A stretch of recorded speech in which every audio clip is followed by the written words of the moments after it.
welcome to another episode. I am your host, W-I-Z-E, and I'm excited. My next guest is an entrepreneur, coach, fellow podcaster, and author. Welcome to the show, David Kitchen. Hey. What's going on? What's going on, man? Glad to be here. Oh, the pleasure's all mine, brother. The pleasure's all mine. So you have quite an amazing story. So let's just jump right into it. Yeah. All right. Can you share that pivotal moment or realization that inspired you to transition from one of the youngest NCAA strength coaches to a leadership consultant? Yeah, man. So I was fortunate to have the career that I had in strength and conditioning. 10 years in the industry, and it's a tough place to be, man. It's a tough place to live. But basically, there was two prongs. So one, I had always been entertaining this idea of leadership in the back of my mind. Like, it's always something that really resonated with me, something that I was really interested in. It led to my degree in sports psychology, my master's degree. And so it was something that I had always had an interest in and a passion for.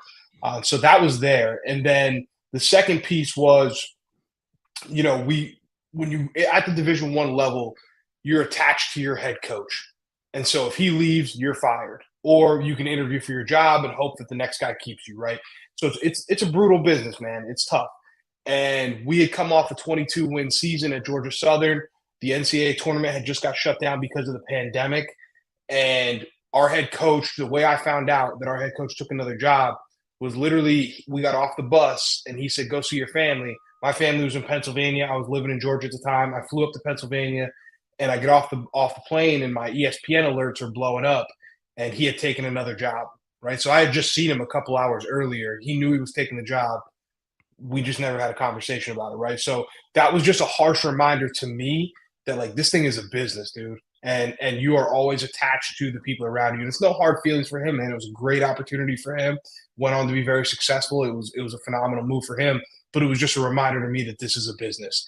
And that was kind of the moment for me that I woke up a little bit and I was like, I need to control my own future. I need to control my own destiny. And for some people that might mean working a 9-to-5. But for me, it was, I'm going to start a business, right? I'm going to launch a business. And so I had a conversation with one of my players who was the best player and the best leader that I had ever coached, right? He's making a lot of money now playing his sport. And he said, Coach, I've been the best player on every team I've ever been on. And everybody's always telling me to lead, but nobody ever taught me how. And that was like the light bulb moment for me. Like, that was the last piece of confirmation that I needed to launch this business and to step away. So, sent out the text messages to the friends and family and just said, hey guys, the ride's over. It's time for me to do something different. And flash forward 3 years, man, here we are. So you started the Edge Leadership Academy. What is your core mission with that? The biggest thing for us is to arm people with the skills that it takes to be a leader in their life, a leader in business, and a leader in athletics or whatever endeavor they choose. But who we are, man, we're built, not born, right? So a lot of people say successful people are born with certain things or whatever. I just don't believe it, right? Because I'm from a single parent household. I never met my biological father. My stepfather was an addict. Like, I've been there, right? And so I statistically shouldn't be where I'm at, but I'm here because I built a set of skills. And as I got access to high-performing athletes, high-performing coaches, entrepreneurs, I realized they're not special either, right? And so our core mission is to remove that barrier for people and get them to understand that leaders are built, not born. Whether it's a leader in industry, a leader on the field, a leader in the family, a leader in the community, these are skills that you can learn. These are skills that you can build over time, and you can become whatever you want to become. We want to be the driving force behind people's success. So how does your background in strength and conditioning influence your approach to leadership development? Oh, it's got a huge, it's got its fingerprints all over it, man. Because strength and conditioning is such a beautiful thing because you're literally asking people to fall in love with the process, right? Because you don't get strong in a day. And I don't care if you're the best strength coach in the year or best strength coach in the world. I can't make you strong in a day. Just like I can't make you a great leader in a day. And I open my keynotes with that all the time. I'm not a guru. I'm not going to stand up here and tell you, if you listen to me for an hour, you'll walk out of here and be the world's best leader. What I do is I ask you to engage in the process, and I'll give you the steps along that process. So for strength and conditioning, if I want an athlete to be more powerful, then I need to build their max strength. I need to build their power development, right? Those are key elements of it. For leadership, if I want you to be a better leader, I need to build one of the five main characteristics of leadership. And so it's the same, it mirrors it very much so. And I think that's what kind of set us apart from the beginning with this business was the fact that in strength and conditioning, everything is working on a reverse engineered type system, right? So you look at the end result that you want, and then you play it backwards, and that's where you start.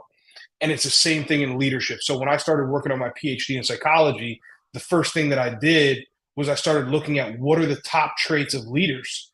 And then from there, I just reverse engineered it. Okay, if one of the top traits is character, well, what are the things that go into character? Well, it's self-awareness, it's knowing your vision, your mission, and your values, it's having a clear identity, right? All those things go into character. So to say that I've separated strength and conditioning and leadership would be a lie. You know, it's influenced every step of the way, and I'm so grateful for that because I think I bring a really different approach to teaching leadership than a lot of other people. So how does psychology play a role in your coaching and leadership development programs? Same thing. Fingerprints are all Mhm. over it, man. Yeah, it's the understanding the human mind and understanding the human experience is first off, it's interesting, and I nerd out on it. As much as I'm a meathead and I love to lift weights, I also love to understand the human mind. But to understand motivations and perceptions and the way that we experience the world and how that's shaped by our values and our own experiences and environment is a really unique trait, you really unique skill set to have. And it allows you to paint a more broad, or not more broad, a more specific picture of the type of leader that you want to become, right? So by understanding yourself, you can relate to others better. And it allows you to be more empathetic, right? So my approach to leadership is that no matter what industry I'm working with, whether it's somebody in corporate America or it's somebody on the athletics field, like I tell them all the same thing, and that's that we're in the people business. I don't care if you're selling shoes, you're selling cars, you're trying to get somebody to run an 80-yard sprint. You know, we're all in the people business, and leadership is selfless influence.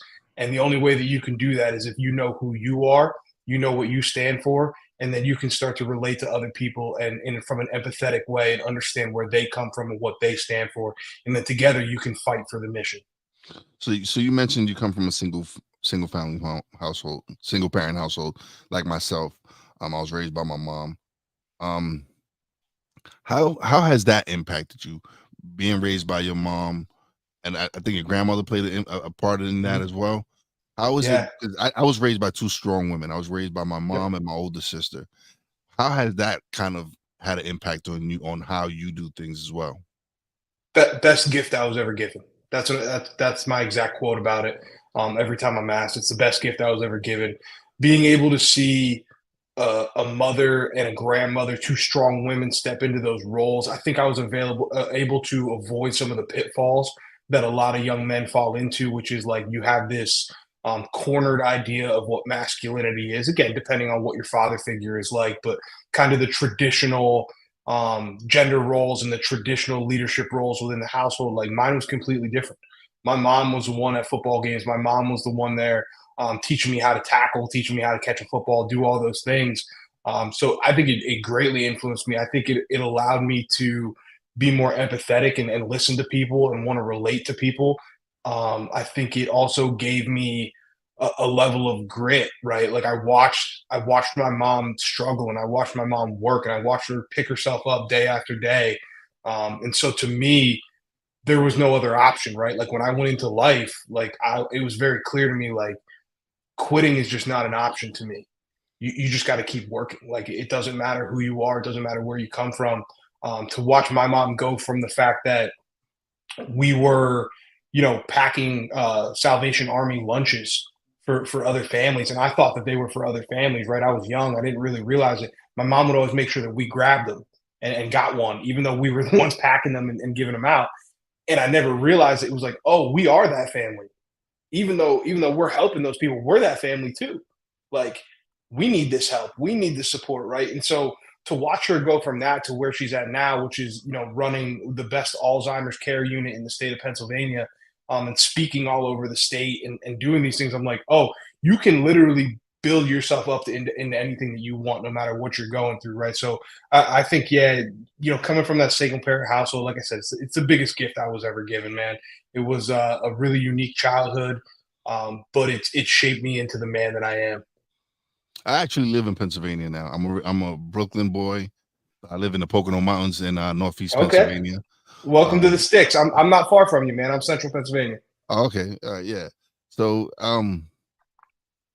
I like I said, I was raised by my sister and my mom, and that's where I get a lot of my empathy from, and a lot of the things that make me who I am because of the way they raised me. I had my brothers around me, so I had those male figures in my life to show me play sports and all that. But the core values of are from my mom. Like her house was an open door for everyone. Anybody, like regardless if we didn't have much in the house, her doors were open, always open to family and friends that needed it. So that's where I Mm, get a lot of this, lot of the empathy and all the caring. I get it from her and my sister because they've always been those that those members of the family that regardless of how much we don't have, if we have more than someone else, we're always willing to share it. It's yeah. there's no doubt. There's no doubt that that's where I get it from because, like I said, my mom's door was open to anyone who came from Puerto Rico or from any other state to come visit. Her house was the house that people came to visit because that's how she wanted it. Yep. Yeah, and I think it over time, man. Once you grow into your own as a man, like I'm not afraid to lead with love now, right? Like Mhm. I'm not afraid. Like I think I have both sides in me, especially now that I've grown and now that I've matured and lived life and experienced things. I think I have both sides of me, but it's not. I'm not afraid to lead with empathy. I'm not afraid to lead with love. I'm not afraid to do those things. Um, and I think that's because it was modeled for me at a young age, right? So I almost got to become my own version of what a man is, right? And figure that out along the way by taking the best pieces of the mentors that I had throughout my journey, right? I Mhm. wasn't I wasn't forced with and not that having a father is a bad thing, but like Yeah. I wasn't given this mold of like this is what a man is. To Yeah. me, it was I got to go through life and look at the men that were in my life, whether they were friends, fathers, coaches, etc. And I got to say, okay, I really respect this about this person. I'm going to take that part. So it's almost like a patchwork fatherhood type deal for me. And then it was similar for me because I had uncles and cousins that were older that they played an impact. They played a part, their part, and help helping me develop as a man and everything. But again, if it wasn't like you're talking about leading with love, if it wasn't for that for my mom and my sister, I wouldn't be able to do that as well. They Absolutely. showed me that they showed me that path and I'm forever grateful for that. And I'm like I got to reunite with my dad after 25 years, only to reunite with him Father's Day weekend and lose him that's like the next day. Oh, So wow. it was like, but for me it was closure because I got to speak to him and I had already forgiven the fact that he wasn't in my life, but to be able to tell him and express it to him, it kind of gave me closure on that fact. But again, had it not been what my mom instilled in me, I don't know, like, because it was crazy. Because in '08, I lose my wife in a car accident, and I reunite with my dad in '09 just to lose him. So it was like I lose my wife, then I reconnect with my dad only to lose him. And it was crazy because like in a 5 year span, I lost my wife, my dad, two brothers, uncle and an aunt that helped raise me. It was like it was just one tragedy after another, and it Wow. was like for me, it was why am I such a bad person? What am I doing wrong that all this is Mm, affecting me? But it's crazy because my wife had prepared me in a way because she introduced me into the world of self development and self growth, and it's something I didn't know about. It is not like I'm from the hood. It's not something that they practice in the hood. They don't teach you that you need to start reading these books. You need to learn from these mentors. You need to seek out mentors to help you develop. These aren't things that you're taught. And so when she introduced me to that world, it kind of prepared me for what was to come. Even though I was lost for a while, and it took me a little bit of time to get back on that path. It kind of prepared me for that. Yeah. It showed me, and it got me, and I got back into self development. I've been reading more, really been, it's been the last 10 years have been since the shift, since I shifted and went back into self development. My life has changed. I'm remarried. I got a beautiful wife that's very supportive. I have a wonderful job that pays well. I moved from New York to Pennsylvania to get away from the city and the hustle and bustle, to like more relax and more peace. And so with that shift and getting back into self development, it's been a blessing. What has self development meant to you? Everything, everything. I would not be here if I didn't find those things like, similar to you. And thank you for sharing your story, by the way. I think that's really powerful, and I appreciate you opening up about that. I think self development to me, in one way or another, saved my life. Right. So I say that to say, when I was in college, so when I was in high school, I had to raise my brother. I had to help raise my brother. And so I had to hold myself to a certain standard because he was watching. And so I held all these immaturities inside because I couldn't show them outwardly, right? Because I had to be like the dad. Mhm. When I got to college, nobody was watching. And so it was like a pit bull off the leash, man. Every childish, impulse that I had, I played it out in college. Partying Wednesday through Sunday, fighting, talking back, disrespecting like rules, like just everything that you could possibly do, I did. And it wasn't until I graduated and I started coaching high school football that I realized, like, oh, wait, I have to be a role model again. I have a responsibility. I have to take responsibility for my actions, right? And I had a college coach say to me during my career, and he said, Kitch, at some point, you got to learn to be the guy instead of being that guy. And I had no idea what he meant, right? He was talking about self development, he was talking about developing my character. And part of that was I didn't know who I was. And so as I got through college and got into coaching, I did a ton of deep work on myself and figuring out, what is my vision for my life? What is my mission? What am I put on this earth to do on a daily basis? What are the core values that I fight for in my life, and getting clear on that stuff. And then from there, once I had that foundation, being able to start opening up different windows and figuring out, all right, how am I going to be consistent in chasing this vision and mission every day? How am I going to start to curate my friend group? Like, how am I going to make sure that I'm surrounded by the right people and getting away from the wrong people? How am I going to learn to emotionally regulate and be consistent in what I do so that I'm worth following, right? Because at the end of the day, if you want to be a leader, you got to be worth following. You got to Mhm. be going somewhere worth going. And Absolutely. so my big thing was, I'm never going to stand in front of a group of 18 to 22-year-old kids, which is what I did on a daily basis. I'm never going to stand in front of them and lie. Just like I won't stand in front of my clients now and try and preach them something that I'm not practicing. Right. So self development was the key to me becoming the coach that I became, the man that I am, the business owner that I am, the friend that I am, all those things. And it's a never ending process, man. Yeah. It's a never ending process. I got through a certain layer, and then, like you said, there's seasons to life, right? I get through coaching, and then all of a sudden I got to go through another identity shift because now I'm no longer a coach. Now I'm a business owner. I got to figure that out for the first time. Now I'm trying to do all these things. I'm an entrepreneur. I wasn't prepared for the stresses of that, and then I get an anxiety and depression diagnosis. And I go through that for 6 months and I almost lose everything. Right. And self development helped me pull myself out of that hole, like learning to meditate, learning to expand my mind, learning to journal, learning to do those things. So every step of the way, when I've seen my life elevate and seen things in my life change, it's been a direct result of the work that I've done on myself, and then giving that light to other people, right? Showing other people the way.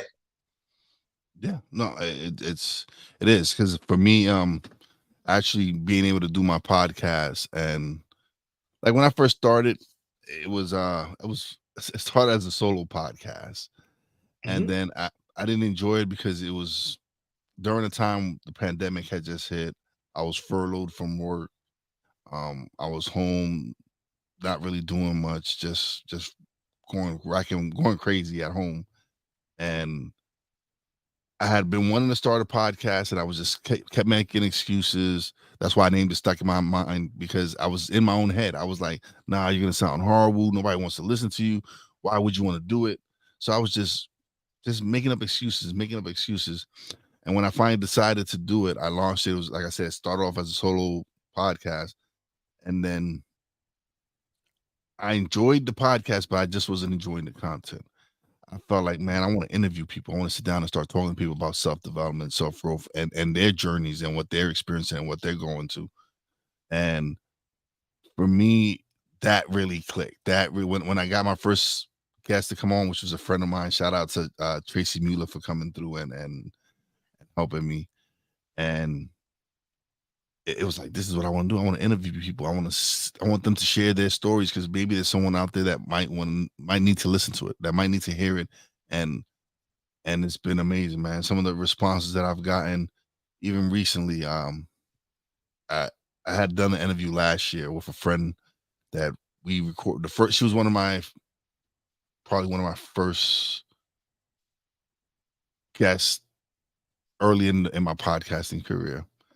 And I got her back on because at that time I was just doing audio. I wasn't doing video. And so when I transitioned to video, I interviewed her last year, and for some reason, I don't know why I didn't release it. It stood in my bank with all the other ones. And just recently I was looking for an audio episode to release, and I was looking and I saw hers. I was like, I didn't release this episode. So I released it. And when I released it, I filled out the description and everything. I picked a picture that looked amazing of her, and I used it for the thumbnail and everything, and tagged her in it. Like, she messaged me later on and was like, yo, she's like, is this the episode we recorded last year? She's like, thank you. Because I haven't been that person. I haven't been feeling like that person. Like, the description about her and everything was a wonderful thing about it. And that's how I felt. And she's like, I haven't been myself. I haven't been feeling like that person. She said, I forgot we did this interview. And it was one of the first times that her own words, her own interview helped her. It impacted her, because, again, like I said, she wasn't feeling herself. And to see those words describe her, and she's like, yo, you picked the perfect picture of me. Thank you. That's like one of my favorite pictures. I feel so beautiful in it. And when she said that, it was like, okay, this is it. This is why I continue to do this, to have that kind of impact. If it's just one person that I'm impacting, I am doing what I'm supposed to do. And honestly, I didn't know why I picked. I was like, I'm like, something just said, release this episode. Like, this is the episode you have to release. And to have that impact on her, and have her message me and tell me, like, thank you. This is why I love doing these interviews and having these conversations. Absolutely. Absolutely. And it's cool because you never know, like, you never know who needs to hear a message, and you never know when that message needs to be said, right? Like, there's certain things, like, I love going back to, like, my old journals or, like, my old notes or stuff, and just being like, oh man, like, I take that differently now, right? Like, Mhm. you know what I'm saying? Like, it hits different because of who I am now versus who I was then. And so interesting to be able to look back and see your own mindset, how you've elevated, how you've grown, how you look at things differently, or as a reminder, like you're saying here, as a reminder of, like, hey, no, this is who I am. Like, this is, even though I'm going through this season of life that's really testing me and Mhm. really challenging me, this is who I am in my core. And that's the power. That's why I'm such a huge advocate and so passionate about people writing down their vision, their mission, and their values, because you need those reminders. Even the best, even the best. Listen, I get in seasons of life, man, where I'm getting my butt kicked. And it's like, I need that reminder of, no, dude, this is who you are. This is who you are in the storm.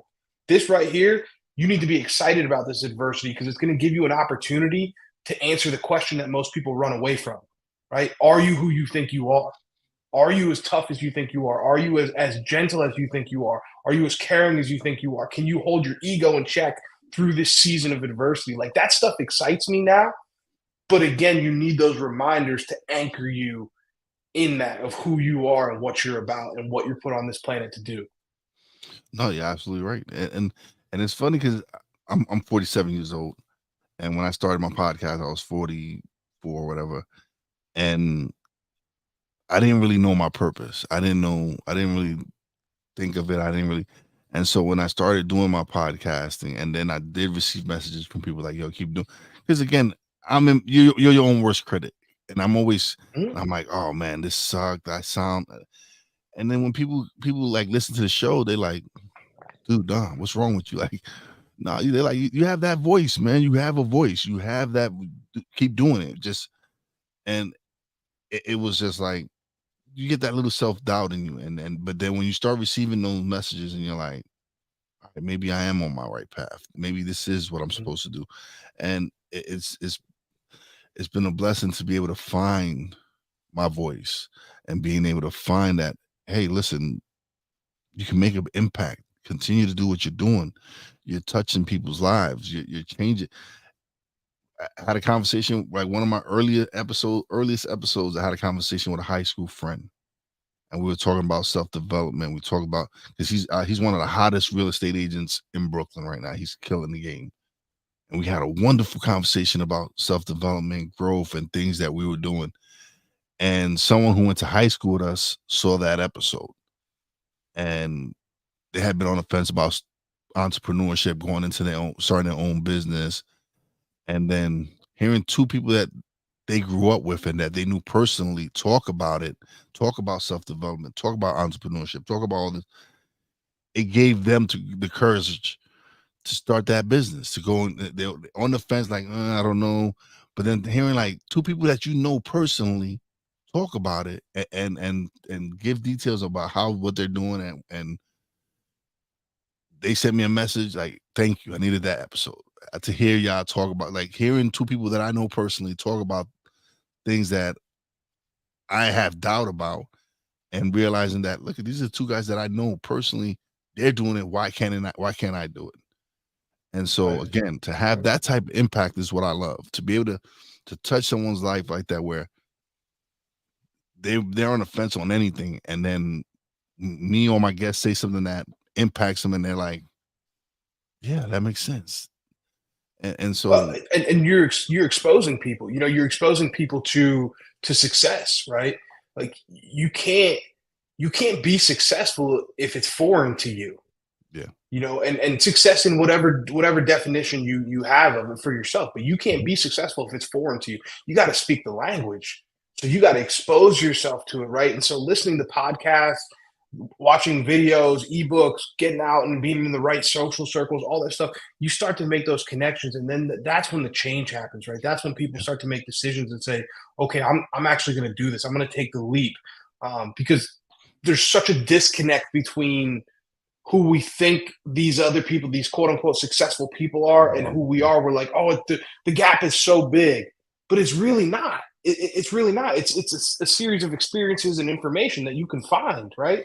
And so exposing people to that is so important and it's so powerful. And on your side, man, this is the beautiful thing, and this is the way what I want you to hold on to, man. And I know I'm giving you your flowers here because this is cool. You're the one, right, in your family. So what I mean by that, if you look back in families, whether it's somebody that's generational wealth, they have generational wealth, whether they're extremely physically fit, whatever the family is, if they're successful by some metric, right, they weren't always that way. Somebody in that family bloodline, somebody in that family tree changed it. Somebody in that family tree changed the way they think about business, changed the way they think about self development, changed the way they think about relationships, changed the way they think about fitness, about health, about what's possible, about education, right? Every family has one person like that. And by you hopping on the mic and diving into your journey, you're being that one for your family. And not only that, you're allowing other people and you're empowering other people to be the one for their family. Like that comes with a responsibility. Like I feel like I'm the one for my family. yeah. And but it's also it's an honor, right? It's an honor and it should give you drive, it should give you passion and reaffirm that you're doing the right things because somebody in your family bloodline, somebody in that family tree has to be the one that steps out because each generation is just going to get better if you take on that responsibility. And it's funny that you mentioned that because when I was younger, I didn't realize that my aunt was that one. She's the one who brought her family over from Puerto Rico. And at that, when I was younger, I didn't know what entrepreneur is, but it was her. She owned rental properties. She had a social club that she had, and she was a grinding hustler, and she was an entrepreneur. And it took me to get older to realize now, like even after her passing, I'm realizing like she was that one for us. She was the one that made that change for us. She impacted a lot of lives by bringing her family over here. And now that I look at it and see, I'm like, man, she was that entrepreneur. She was that first one in our family that really was owning rental property and owned multiple rental properties. Had a little social club where people came and had their drinks and all that and everything. And she ran numbers. She was a hustler. She was a hustler, but she did her thing. And now when I'm older, I'm realizing like she was that one. Now it's my turn to continue that legacy and be the one for this upcoming generation and everybody else to look like my grandkids and everyone else to look at me like, yo, that's my pop. He's doing some amazing stuff. Look at him on TV or whatever it is, YouTube, whatever it is. So it's amazing as the journey progresses that you start realizing things from your past that you didn't notice when you were younger.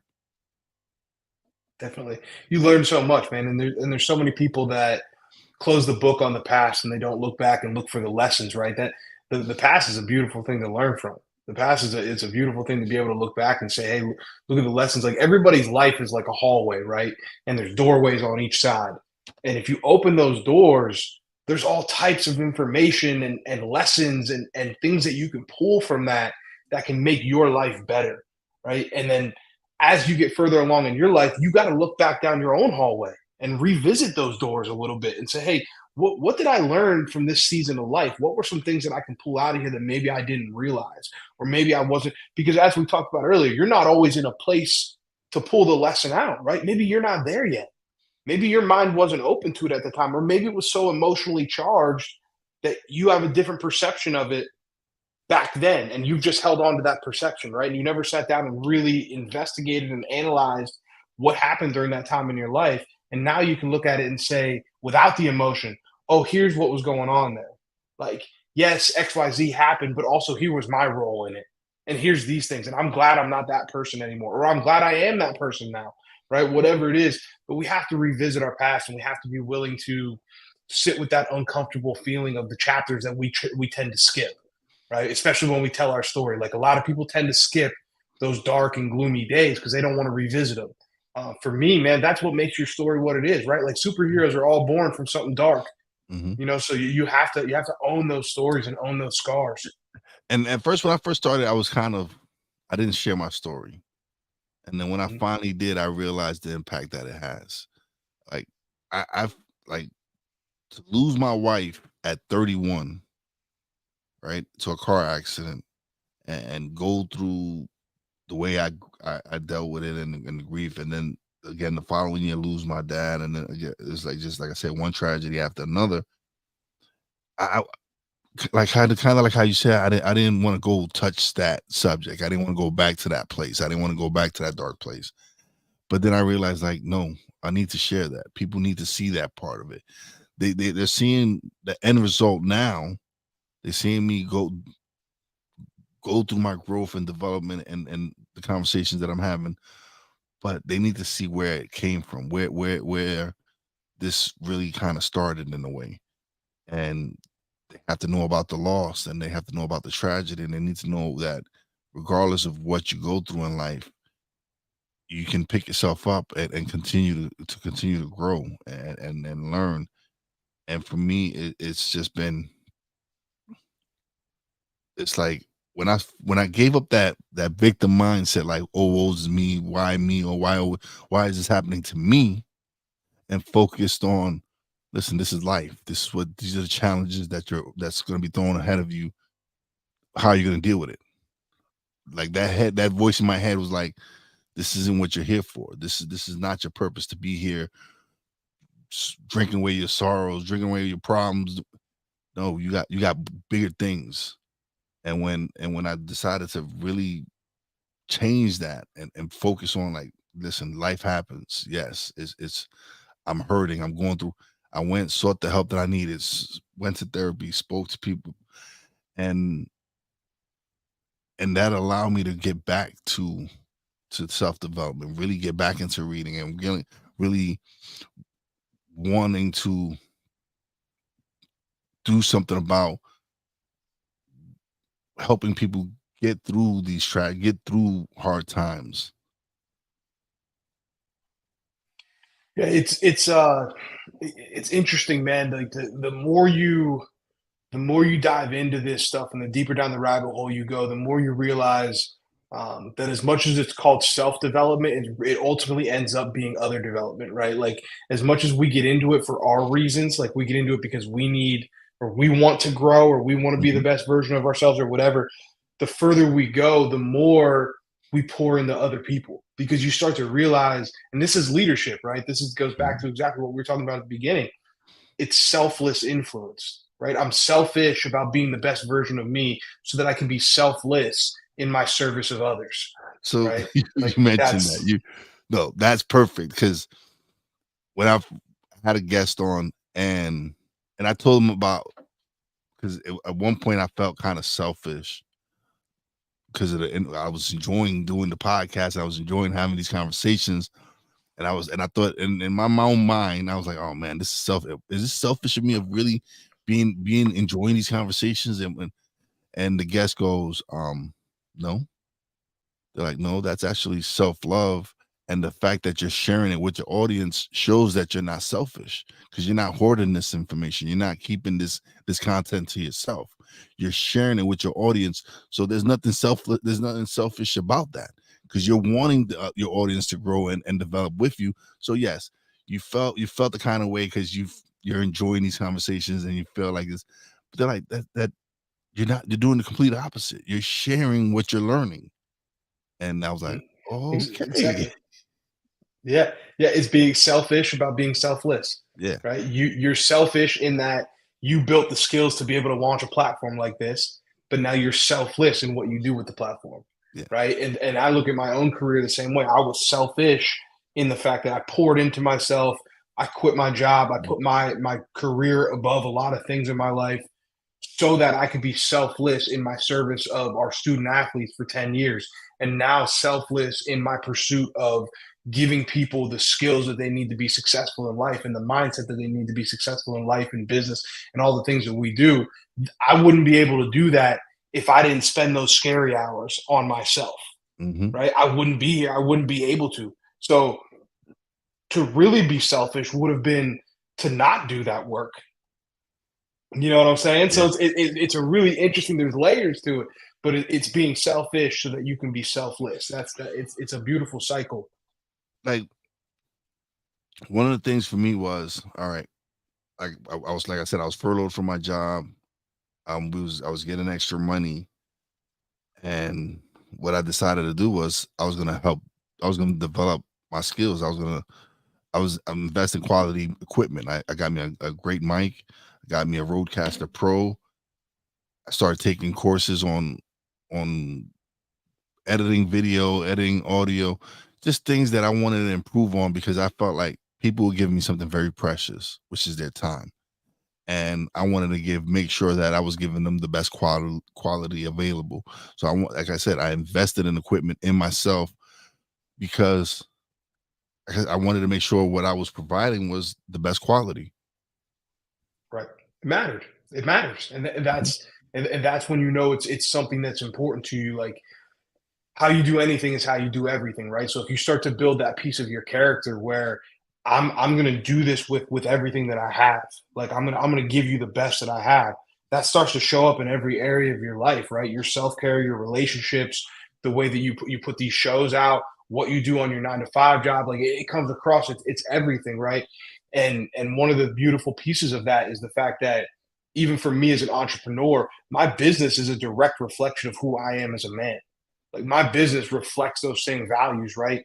So I talk about in my personal life, I fight for honesty. I'm caring. I'm driven. I'm committed to growth. Those are all stamped all across my business and the way that we operate. Those same values, right? Are our business core values a little bit different? Yeah, they're tweaked a little bit, but there's traces of my values in there and there's influences from my values in there because I want that to be a reflection of me, right? I want that to be that. And that's what happens when you get really, really clear on who you are and your purpose and what you're trying to do is it starts to leak into things and then you start to make decisions like that, right? So like you made that decision to invest in quality equipment. That's a legacy decision. That's a legacy decision versus when you're living on autopilot and you're not sure, you make ego decisions, right? Because you're ruled by your preferences. You're ruled by those momentary impulses. You're ruled by those little feelings and that little voice in the back of your head instead of being ruled by principles and ruled by values, right? So if you're not ruled by principle, you will be ruined by preferences. I promise you. Like it's either be ruled by principle or ruined by preferences. That's your choice. But if you do the work on yourself, you'll be able to make those legacy decisions instead of ego decisions. No, yeah, you're right, man. It's because when my wife seen that I was podcasting, because I've spent hours gaming. I used to be a gamer and spent time gaming a lot. And when I started podcasting, I just kicked that to the side. And my wife goes, "I know you're serious about this." She says, "I know you're serious about this because you have not touched your PlayStation. You completely abandoned it. It's collecting dust over there." She says, "All right, so you love doing this. You're passionate about this. What do I need to do? What can I do to help you make this profitable? Make this worth what it is?" Because she started seeing all these these YouTubers and all, and she like, wow, she like, and she does not watch any of my episodes. She's my biggest fan, but she's like, I speak to you enough at home. I don't need to hear you anywhere else. But she does wear my shirts and wear my. So she is my biggest fan that hasn't listened to an episode yet. But the fact that she could have easily been like, "Yo, dude, you're 40 something years old. What do you mean you want to start a podcast? What do you mean? No, don't you got something better else to do? Like, don't you?" No, she seen that I was passionate about it and I love doing it. And she encouraged it. She like, all right. So she helped me start my LLC. She helped me start Real Wise Productions and get that off the ground.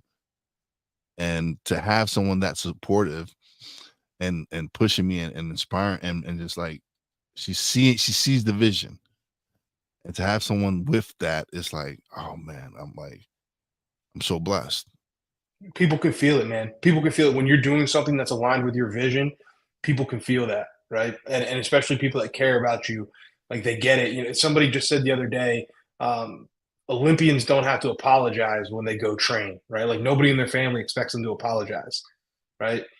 And it's the same concept with this. When you're chasing something that's aligned with your vision, you don't have to apologize because they get it. You know, if they truly care about you, if they truly want the best for you, they understand it. And not only that, they support it and they look for opportunities to support it because they see that it's fulfilling you. They see that it's bringing you something that's hard to find. And you know, it's a conversation I have a lot, probably too often with people where they're like, "Oh, you know, I have this passion, but it's dumb," or "I have this passion, but you know, my wife hates it." And I'm like, you know, don't do that to yourself. Like, there's a lot of people that go through life trying to find something to care about. And so if you have something that lights you up, man, find a way, you know, one way or another. And obviously, you know, you got to figure out your marital issues or whatever those, you know, your spousal issues or your friend issues or your family issues, whatever it is. You got to figure that stuff out. But don't let go of that passion. Like if something lights you up and something truly gives you meaning and makes you feel like, hey, I want to get out of bed tomorrow to do this. I'm excited. You know, that's so precious, man. That is so precious. Like I don't know if you've ever had a conversation with somebody and you hit, especially somebody new, and you hit on something and their face lights up and they start talking real fast and they get real excited, and then all of a sudden they go, "I'm sorry, I'm rambling." Right? Like I hate that. I'm like, dude, don't apologize. No, no, Keep no. going. Pour Yeah. that out. Pour And that out because that's cool. I've noticed now that the conversations I have are I don't have unnecessary conversations. Let's put it like that. Like the conversations that I have now are more meaningful. When Yeah. I really spent hours or time talking to someone, they're meaningful. They have some substance to it. They have importance. So the people like when I first started podcasting, I didn't know anyone in the podcasting industry, right? But when I kept grinding and doing what I'm doing, and I'm started building these relationships, and people seeing like, okay, this dude is serious about his craft. He's serious about podcasting. So now I'm attracting the people that are where I want to be and are teaching me how to get there because they see how dedicated I am. I have people mentoring me that don't have to do it. They don't have to waste their time to mentor me or to show, but they see that I'm dedicated and that I'm serious about what I'm doing. That they're like they look forward to sitting down and talking. They're like, "Yo," I've had people offer coaching that people pay them to do it, but they're like, I see this drive in you. I want to work with you. You're making people bet on you, right? Yeah. That's the cool, and that's being an entrepreneur, right? That's being an entrepreneur, and it's curating your social circle too. Like when you get to a certain point, I was fortunate because I got to learn this as a coach, right? You kind of had to when I got to Division 1, I had to kind of be careful about who I surrounded myself with. I had to just be more aware of it because one video, one not that I do dumb things that are going to get me fired, but one out of context statement, one out of context video could burn me, right? Could ruin everything. And so you get really aware of like who am I surrounding myself with? And then as I got deeper into self-development and deeper into becoming the best version of myself, and I really started to raise and rise up through coaching, I was like, oh, not only am I like careful about who I'm surrounding myself with, I want the people that I do surround myself with to be pushing me to be better and be bringing value to the table. And now it's my responsibility. Like I want to feel like I have to keep up with my social circle. And when I say keep up, I don't mean materialistically. I mean like growing. Like Yeah. I need to keep growing so that I continue to bring something to the table, right? Like I need to keep earning my way back into my own friend group because they're growing, you know. And so that's Mhm. really really important to me. But what you realize is as you go, you kind of develop these 3 layers of friends, right? So you have like this outside layer that I just call them connections. Like these are people that you like to have a beer with once in a while. Maybe you play golf with them, you watch football with them, play fantasy, whatever, right? But you're not having in-depth conversations. You're not Yeah. having deep stuff. And the thing with them is you have to make sure that those people are getting access and influence to you on your terms, right? Mhm. So it can't be on their terms. It's got to be on my terms because Yeah. I can't let you have so much influence on me. Otherwise, it's going to slow me down, right? And I can't let you have access on me because you're going to pull my attention onto See. things that aren't helping me, right? And so you have that outside layer. The middle layer, then your next layer in is going to be your team. Like these are people that are on the same page with you. These are people that you love, right? So you like the people on the outside, you love the people on the second layer in. These are people that are on your team. They want the best for you. They understand your vision, your mission, your values. They want to support you. Yeah. They're maybe not on the same level as you growth wise yet, but they're getting there, right? So I Yeah. think of these people like your watch list. Like these are the people that are like, hey, these people have a future, right? And Yeah. then inside the core group, that's your tribe. Those are the people that go to war with you on a daily basis. These are people to me that I like, I love, and I respect. All 3 right in the middle, and I keep them close, man. And I feel a responsibility to that group of people that's investing in me. Like you said, those mentors, those people that I spend time with on a daily basis, like those people are investing in me. It's my responsibility to invest in myself so that I can pour back into the group, so that I can make sure I'm bringing value to them. And I think that's a really valuable lesson to learn. And it's tough because people move within the layers, right? Like as you Yeah. grow and as you move up, like people move within those layers. And I say all the time, like access doesn't guarantee an extended stay. Like just because you're in here in this level at one point in my life doesn't mean Yeah. you're here forever. You know what I mean? And I think that's tough for people to swallow sometimes. And I don't mean it in a toxic way. Like I don't cut people off in a violent way in my life. I just don't do it. But what I do is I'm hyper vigilant about the fact that some people get altitude sickness, right? So what I mean by that is I'm climbing the mountain, man, and I want you to come with me. I'll bring as many of you as I can, but I can't slow down and I can't stop. So if you get altitude sickness and you can't breathe on the way up the mountain, you're gonna have to wait here until you catch your breath and then you can try and catch up with us, right? I'll throw a rope down when I get to the top. but I can't slow down for you. And if they truly care about you, they understand that and they respect that. No, and then that's something that we all need to learn is that everybody's not going to come along for the journey. And that's okay. And it is okay. And as much as you want everyone to come along for that journey, that's not their path. It's just not. It's not meant for them. And maybe it is 5 years from now. Maybe it is 3 years from now. Maybe so here's a perfect example. Me and my business partner, we were close in high school. Like I said at the beginning of the show, we were really close in high school. We drifted apart. He went his way. I went my way. We kind of got back together later in college. Like we started to hang out a little bit more. And then I started to that was when I really buckled down on coaching. I really buckled down on self-improvement and I really dialed everything in. And so my social circle got very, very small. Mm-hmm. And at that point, he was probably on the outside, like a connection. Like we knew each other. We were still friends, but we never hung out. We never really talked. Like aside from like, hey, how was the game? Right. And then flash forward all these years later, man, I launched this business and I meet with him and we talk and he's in a whole different place in his life. And he's had a son, he's married, he's got all these things going for him. And now he's at a place where like, dude, now me and him are growing at the same speed, right? So just because you grow apart for a season doesn't mean you're apart for a lifetime, right? So you just got to let people work their process. Like you can try and bring people along, but you can't force it. And when you do try and force that stuff on people, it feels really condescending. And to me, it's disrespectful of the relationship. Like I'm not going to try and force you to be something that that you're not, because it's not authentic. I want to be surrounded by people that are authentic, people that are their real selves. And if I'm forcing you to be something, then that's not authentic. That's not a real relationship, right? That becomes transactional. That's me projecting my perceptions of the world and how it should be onto you. That's not fair, right? So I'd rather you just be you, follow your journey. I'll support you in any way I can, but I got to limit the access and influence. And then when you're ready to rejoin the tribe, doors open, bro. Yeah, no, you're absolutely right. There's sometimes like the situations where you try to help people, but if they don't want to help themselves, if they're not trying to make a change for themselves, then you can't let that hold you back. You can't let that bring you down. No. So you have to keep going ahead. And like you said, maybe down the line I dropped a rope and pull you up with me. But you gotta have to want to do it. You gotta have to grab. You're gonna have to want to grab the rope and pull yourself up as well. I can't be doing all the pulling. Right. Exactly, man. Exactly.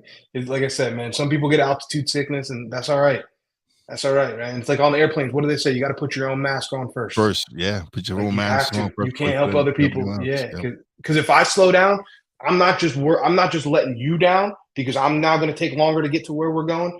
I'm also letting down all the other people that I'm trying to impact. I'm also letting down all the people in my family. I'm letting down all the people that bet on me, those mentors that gave me a chance, the coaches that looked up to me, the people that brought me into their businesses, my family. Like I'm letting all these other people down because I'm trying to wait for a few relationships in my life to catch up. That's not right. It can't work that way, So my saying is, I still want to see you eat, just not at my table right now. That's all. It's nothing personal, man. And that's something Pac said. Tupac actually said that. He's like, yeah, I don't hate you, man, and there's nothing against you, and I want you to eat, but just you can't eat at my table, and that's fully understandable. It's fully understandable because some people they're not prepared to eat at your table. Correct. They're just not prepared. Correct. But David, man, this has been wonderful, man. Almost an hour, it just flew by. But bro, this has been great, man. I've really enjoyed this conversation. Now is the part of the show where you get the solo layout and you get to plug away, bro. Yeah, man, I appreciate it, brother. Well, the number one thing for me that I always try and leave people with is something that we said earlier in the show. It's leaders are built, not born. All this stuff is open and available to anybody that's willing to do the work. You can connect with me on any social media. Keep it simple. I'm at Coach D Kitch on every social.